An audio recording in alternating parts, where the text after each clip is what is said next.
बंधु, वर्तमान शासन न्यायिक वर्धमान स्वामी के शासन में तीर्थंकर प्रमुख की चरण निष्ठा में बैठकर हम सभी यहाँ पर जिन देशना का श्रवण कर रहे हैं। कल यहाँ पर आचार्यगण अपनी देशना में कह रहे थे, जिसका भाव विशुद्ध है, आचरण पवित्र है, वही बड़ा पुरुष है। धन से व्यक्ति बड़ा नहीं है, धन से व्यक्ति बड़ा नहीं है। यदि बड़ा कोई है तो जिसका आचरण पवित्र है, जिसके परिणाम विशुद्ध हैं, ऐसा व्यक्ति ही बड़ा है। जिसका भाव विशुद्ध नहीं, आचरण पवित्र नहीं है, वो उज्जवल कुल में जन्म भी ले लेने के बाद भी हीन ही है। आप पढ़ते हैं, जिनवाणी शुद्धि पढ़ते ही नहीं पढ़ते? क्या पढ़ते उसमें? धर्म करत संसार सुख, धर्म करत निर्वाण, और धर्म पंथ साधे बिना नर तिर्यंच समान। धर्म करने से ही संसार का सुख मिलता है। ये धर्म ही मोक्ष का सुख देने वाला है, और धर्म से रहित भी मनुष्य होकर भी तिर्यंच ही है। तिर्यंच और मनुष्य में अंतर क्या है? क्या पेट भरना आप ही जानते हो? पेट भरना आप ही जानते हो कि तिर्यंच भी जानता है? तिर्यंच भी जानता ना। पेटी भरना आप ही जानते हो बस। पेट और पेटी, पेटी समझते हो? घर में पेटियां होती ना, तो पेट भरना आप जानते हो, तिर्यंच भी जानता है। आप सोचते हो पेटी भरना तो हम ही जानते हैं, देखो तिर्यंच कहाँ से पेटी भरेगा? घर में इतना सारा संपत्ति तो हम ही लाना जानते हैं। अरे चूहों के बिलों में चल जाओ तो बहुत सारे चिंदी चीचड़ा मिल जाएंगे, उनके बहुत परिग्रह मिल जाएगा, उसके अंदर भी, बिल के अंदर भी नोट मिल जाएंगे जो खींच खींच के लाया होगा, चिंदी चीचड़ा सब मिल जाएंगे उसके अंदर। तो जोड़ना तो तिर्यंच भी जानते हैं। चींटियों के बिलों की, कभी चींटियों के बिल नहीं देखे? कभी आप जब चींटियों के बिल देखोगे ना, एक व्यक्ति ने चींटियों के बिलों में अंदर क्या होता है ऐसा जानने के लिए उनके जो बिल में कोई ऐसा पदार्थ डाला जो अंदर जाके जम जाता है, वैसे ही आकार ले लेता है। तो उस बिल में ऐसा पदार्थ डाला, बड़ा सा बिल था, उसमें डाला, उसके बाद उसको तोड़ा तो देखा कि अंदर पूरी जैसे घरों की रचना होती है, इस तरह की रचना बनाई हुई है चींटियों ने।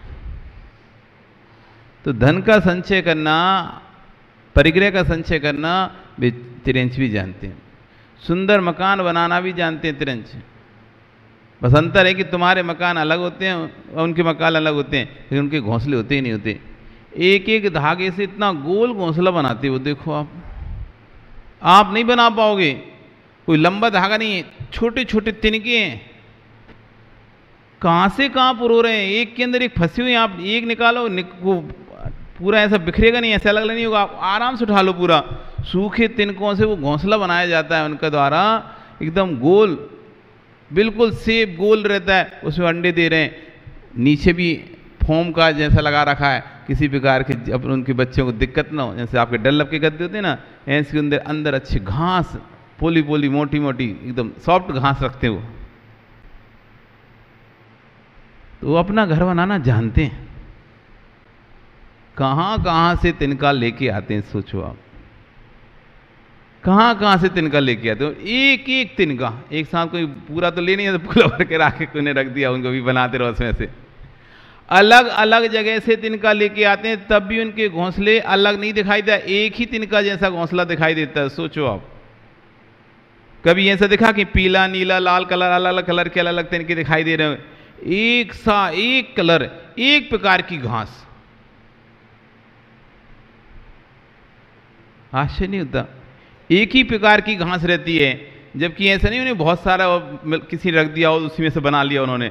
हर बार तिनका उड़ के जाते हैं, अलग से लेके आते हैं, पता नहीं कितनी दूर से लेके आते हैं, और एक सी घास, एक सा आकार, एक सा।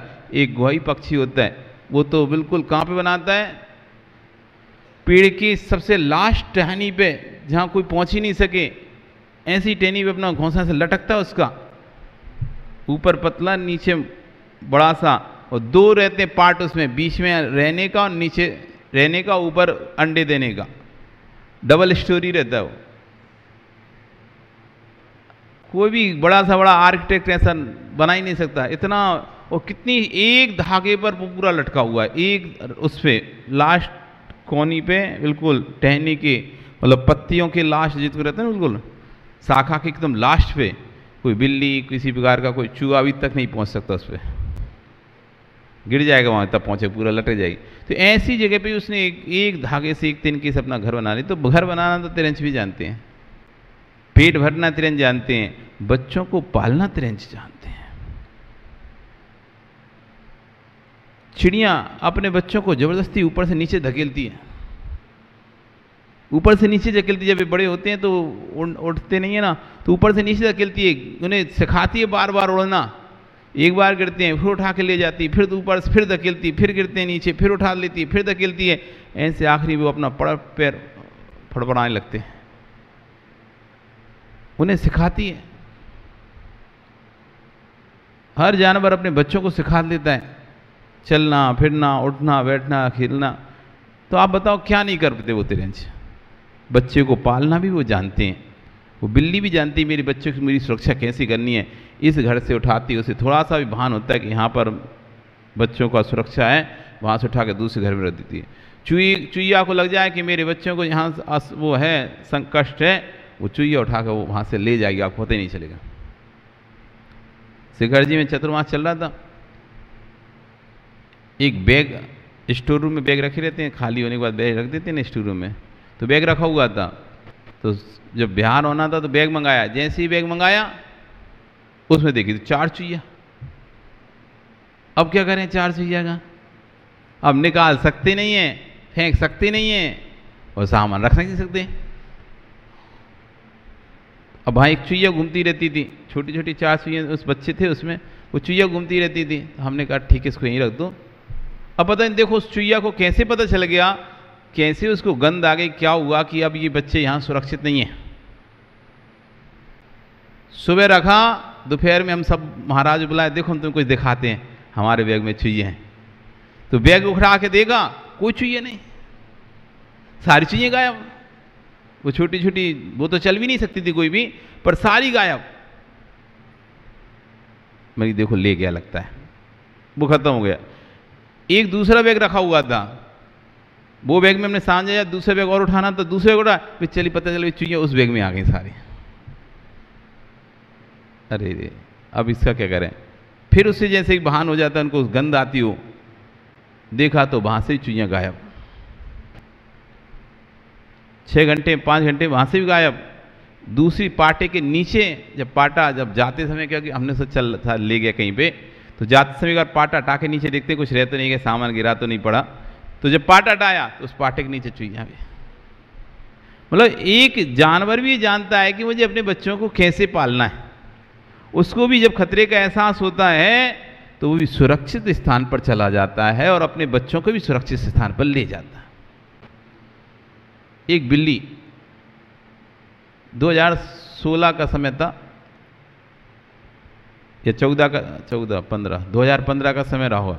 2015 में इंदौर में एक मंदिर में जाकर रुके, 3 महाराज थे, हम मंदिर में जाकर रुके। वो बहुत दिनों से ऊपर का स्थान, नीचे मंदिर था और ऊपर बंद पड़ा हुआ था, तो वहाँ बिल्ली ने अपने बच्चों को जन्म दे दिया। अब जब हम लोग आए तो अब उसको तो डर लगा कि कहीं मेरे बच्चों को तो ये कुछ हानि ना कर दें। तो पहले वो वहाँ से अपने बच्चों को खिड़की में से उठा के मुँह में दबा के नीचे मंदिर के नीचे जीने के नीचे रख दिए। 4 बच्चे थे उसके, उसने 4 बच्चों को नीचे रख दिए, पर उसे लगा कि अभी भी सुरक्षित नहीं है, तो अपने बच्चों को ले जाकर मुंह से पकड़ के आधी रात में दूसरे घर में जाके रख रही थी, दूसरे घर में जाके रख रही थी। तो हर जानवर को ये पता रहता है कि मैं सुरक्षित हूं या नहीं हूं, और यदि असुरक्षित अपने आप को महसूस करता है तो वो भी अपना सुरक्षित दूसरा स्थान ढूंढ लेता है। तो सुरक्षा करना ये भी बहुत बड़ी बात नहीं कि आपने बच्चों को पालन किया, ये तो तेज भी कर रहे, बस अंतर क्या रहा तुम्हारे और उनमें? खाए पिए मर गए, खाए पिए मर गए। पैदा किए, बच्चों को जन्म दिया, खाया पिया, भोग करके मरण को प्राप्त हो गए। जैसे त्रियंच मर जाते हैं वैसे तुम मर गए। तो इसलिए आचार्य में गए नर त्रियंच समान। धर्म पंथ साधे बिना, यदि इस बीच से धर्म नहीं कर पाया, संयम धारण नहीं कर पाया, चाँद को धारण नहीं कर पाया, तो नर त्रियंच समान, ये मनुष्य त्रियंच के समान ही है। तो कह रहे उज्ज्वल कुल में जन्म लेने के बाद भी हीन ही है वो व्यक्ति, जिसके पास ना तो विशुद्ध भाव है ना विशुद्ध आचरण है। विश्वास रखना ज्ञानियों, कर्म का कलंक तो मिट सकता है पर कुल में लगा कलंक नहीं मिट सकता। चारित्र में लगा कलंक नहीं मिटता, कर्म कलंक मिट जाता है। हे भरतेश, हे बाहुबली, आप दोनों भाई कर्म कलंक रहित हो चुके हो, लेकिन सगे भाई आपस में लड़े थे, वो कलंक आज तक नहीं मिटा। हे भैया भरत, आप तो ज्येष्ठ थे, शक्ति व सम्यक आपके पास था, चाय समेत की निधि को प्राप्त थे, तो आप छूट गए। परंतु जो भाई पर चक्ष चलाया था, उसका जो कलंक लगा हुआ था वो आज तक नहीं छूटा। जब भी इतिहास की बात होगी तब यूँ कहा जाएगा कि भरतेश ने अपने भैया पर चक्र चलाया था।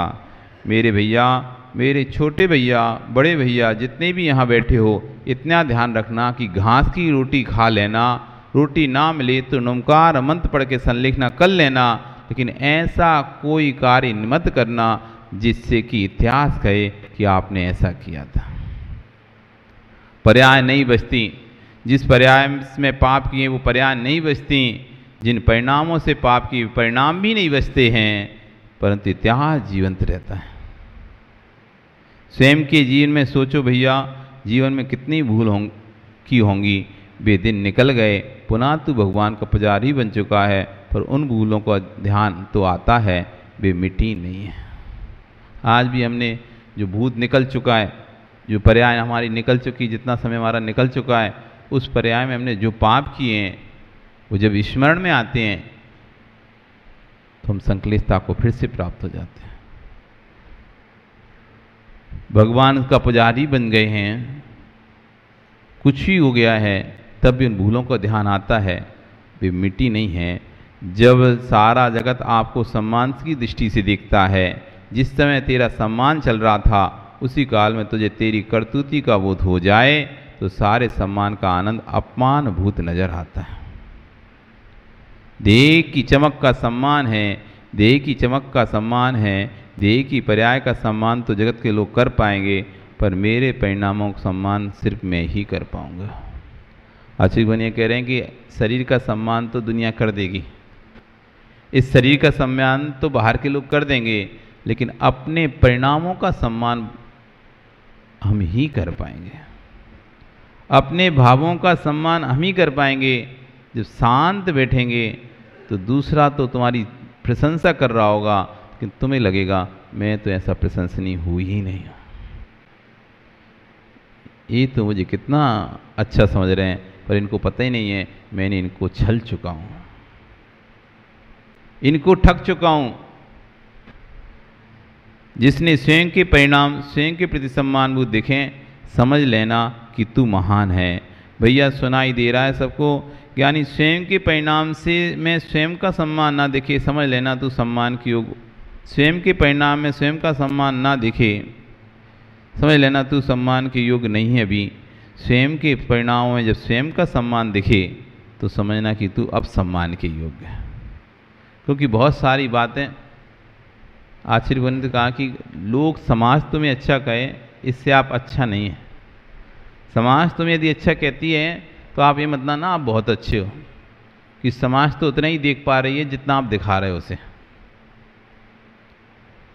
समाज तो उतनी देख रही है आपको जितना आप उसे दिखा रहे हो। जो आप दिखा नहीं रहे वो समाज देख भी नहीं रहे। आप यहाँ आते हो, यहाँ कर जो करते हो उससे समाज निर्णय करती है अच्छा है बुरा है। आप धर्म ध्यान करो, सेवा, लोगों की सहायता करो तो समाज कहते अच्छा है, लेकिन घर के सदस्यों को तो पता है आप क्या करते हो घर में। घर के सदस्यों को तो पता है ना आप कैसे हो। तो कह रहे हैं समाज सम्मान करे तो आप अपने आप को सम्मानी मत मान लेना, आपके घर के सदस्य आपको सम्मान करें। तब समझना आप सम्माननीय हो। क्योंकि व्यक्ति दूसरों से पूज जाता है, बाहर के लोगों से पूज जाता है, लेकिन घर के लोगों से नहीं पूछता। बड़े बड़े विद्वान होते हैं ना, जिनकी बाहर बहुत इज्जत होती है, उनकी घर में दो कोणी की इज्जत नहीं होती है। देख लेना तुम, जिन विद्वानों को तुम हाथों हाथ रखोगे, पंडित जी कहोगे, उनके घर में एक कोड़ी की इज्जत नहीं है। उनकी पत्नी, उनके बच्चे उनको एक कोड़ी की इज्जत नहीं देते। तो कह रहे हैं बाहर सम्मान प्राप्त कर लेना बहुत आसान है। 4 मीठे बोल दो, 4 अच्छी बातें कर लो, तो कोई भी तुम्हें बाहर सम्मान दे देगा। क्योंकि आपको कितनी मिनट बोलना है? 10 मिनट बोलना है, आधा घंटा बोलना है, 1 घंटा बोलना है। लेकिन घर में जब तक तुम अच्छे से नहीं रहोगे, तो घर में तो 24 घंटे रहना है। तो घर के लोगों से सम्मान प्राप्त करना, आप खुद अपने में आप में फील करो कि आप घर के लोगों से सम्मान प्राप्त करते हो क्या? घर के लोग आपसे सम्मान की भाषा में बोलते हैं कि नहीं बोलते हैं? या तू तड़ाक की ऐसी भाषा में बोलते हैं, डांट फटकार की भाषा में बोलते हैं, चिल्लाने की भाषा में बोलते हैं, गुस्से की भाषा में बोलते हैं? कौन सी भाषा में आप घर के लोगों की बात समझते हो? आप घर में एक अलग ही सम्मान होता है व्यक्ति का। अरे भैया आ गया, चलो चलो चलो, उसकी बात मानेंगे, वो जो कहेगा वो ही करेंगे। ऐसा सम्मान घर में मिलता है क्या? समाज में तो आप लड़कर झगड़कर अपनी बात मनवा लेते हो। समाज में तो लड़कर झगड़कर उपद्रव कर कर अपनी बात मनवा लेते हो, लेकिन क्या ऐसे ही अपने घर में बनवा पाते हो? घर में तो भीगी बिल्ली बनना पड़ता है, चुपचाप रहते हो। क्यों? घर में आपकी अपोजिशन नहीं है। समाज में भले आप दबंगी दिखा रहे हो, घर में जाके ऐसे भैया जो वो बेटे की माँ नहीं मान रही, बेटी की माँ जो कहेगी अब ऐसे करना पड़ेगा। घर में किससे दब रहे? समाज में किसी नहीं दबंग, और घर में वो बेटे की माँ, बेटा बेटे की माँ, वो उन्होंने मना कर दिया, नहीं लेना बोली, नहीं करना ऐसा काम, चुप हो गए। तो घर में सम्मान प्राप्त करना बहुत बड़ी बात है। जो घर में सम्मान प्राप्त कर ले, समझना कि हाँ मैं सम्मानी हूँ। वो कह रहे हैं घर में भी सम्मान प्राप्त कर लो, यदि उससे भी ज़्यादा सम्मान तुम यदि अपनी पत्नी से प्राप्त कर पाओ, तब समझना सम्मान्य है। तो घर के लोगों के बीच में तुम क्या ही हो, लेकिन बेडरूम में तुम कुछ और ही हो। अपने शयन कक्ष में तुम कुछ और ही हो, और शयन कक्ष के बाहर कुछ और ही तैयार होकर आते हो, कुछ और ही चेहरा होता है। शयन कक्ष में जैसे ही जाते हो, तो अपनी पत्नी को, अपने भाई को तुमने जो ठगा है वो भी बताते हो, अपने पिता को ठगा है वो भी बताते हो, अपनी माँ को ठगा है वो भी बताते हो, अपने सगे संबंधियों को जो ठग के आए वो भी बताते हो। शयन कक्ष में जाकर अपनी पत्नी को वो कहती है, अरे सब तो तुम इतना अच्छा मान रहे, तुमने उनको भी ठग लिया। हाँ हाँ हाँ, सबको ठग लिया। जो क्रियाएं आप बाहर नहीं करते, वे क्रियाएं आप कक्ष के अंदर करते हो। उस समय वो पत्नी आपकी क्रियाएं देखती है, उन क्रियाओं से उसे समझ में आता है ये व्यक्ति बाहर कैसा है और अंदर कैसा है। जो बातें और कोई को नहीं पता, वो पत्नी की पता है, आपकी बेटे की माँ को पता है। ऐसा नहीं है क्या?